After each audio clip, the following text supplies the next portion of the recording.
Iran खाली करो। जब किसी देश का दूतावास अपने नागरिकों से यह कहे कि जितनी जल्दी हो सके देश छोड़ दीजिए, तो समझ जाना चाहिए कि मामला सिर्फ तनाव का नहीं बल्कि बढ़ते खतरे का है। और यही वजह है कि तेहरान में भारतीय दूतावास ने भारतीय नागरिकों को ईरान छोड़ने की सलाह दे दी है। लेकिन सवाल इस बीच ये है कि आखिरकार ऐसा क्या हो गया कि भारतीय दूतावास को यह कहना पड़ा? क्या इजराइल और ईरान की लड़ाई फिर से भड़क गई और फिर से ये बहुत तनावपूर्ण हो गई है? क्या मध्य पूर्व एक बड़े युद्ध की तरफ बढ़ रहा है या फिर इसके पीछे कोई और कहानी छिपी हुई है?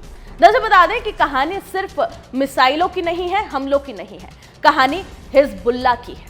और हिजबुल्लाह को बचाने के लिए ईरान इस वक्त हर कीमत चुकाने को तैयार दिखाई दे रहा है, ये रिपोर्ट्स में दावा किया गया। दरअसल बता दें कि पिछले कुछ महीनों से इजराइल और ईरान के बीच तनाव लगातार बढ़ रहा है। इजराइल का यह साफ लक्ष्य है कि सिर्फ हमास नहीं बल्कि हिजबुल्लाह को भी इतना कमजोर कर देना है कि वो दोबारा खतरा न बन सके। और यहीं से ईरान की बेचैनी शुरू होती है, क्योंकि हिजबुल्लाह सिर्फ एक संगठन नहीं है, वो ईरान की सबसे बड़ी रणनीतिक ताकत है। मध्य पूर्व में ईरान का प्रभाव सिर्फ उसकी सेना से नहीं बल्कि उसके प्रॉक्सी नेटवर्क से चलता है। हमास, हिजबुल्लाह, हूती और दूसरे गुट।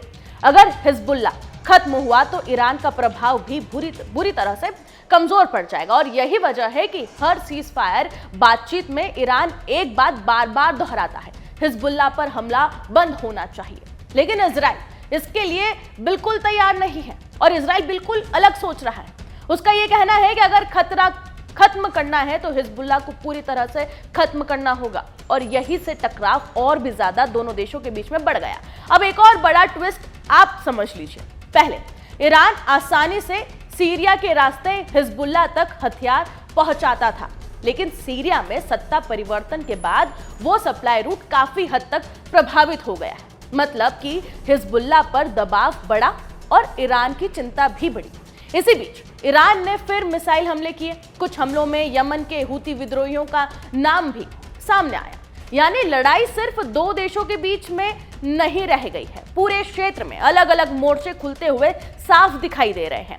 और यही कारण है कि भारत समेत कई देश अपने नागरिकों को सतर्क रहने या क्षेत्र छोड़ने की सलाह दे रहे हैं, क्योंकि अगर हालात और ज्यादा बिगड़ते हैं तो असर सिर्फ इजराइल या ईरान तक सीमित नहीं रहेगा। स्ट्रेट ऑफ हॉर्मुज और बाब अल मंदेब जैसे समुद्री रास्ते प्रभावित हो सकते हैं, जहां से दुनिया की बड़ी तेल और ऊर्जा सप्लाई गुजरती है। और अगर ऐसा हुआ तो पूरी दुनिया इसकी कीमत चुकाएगी।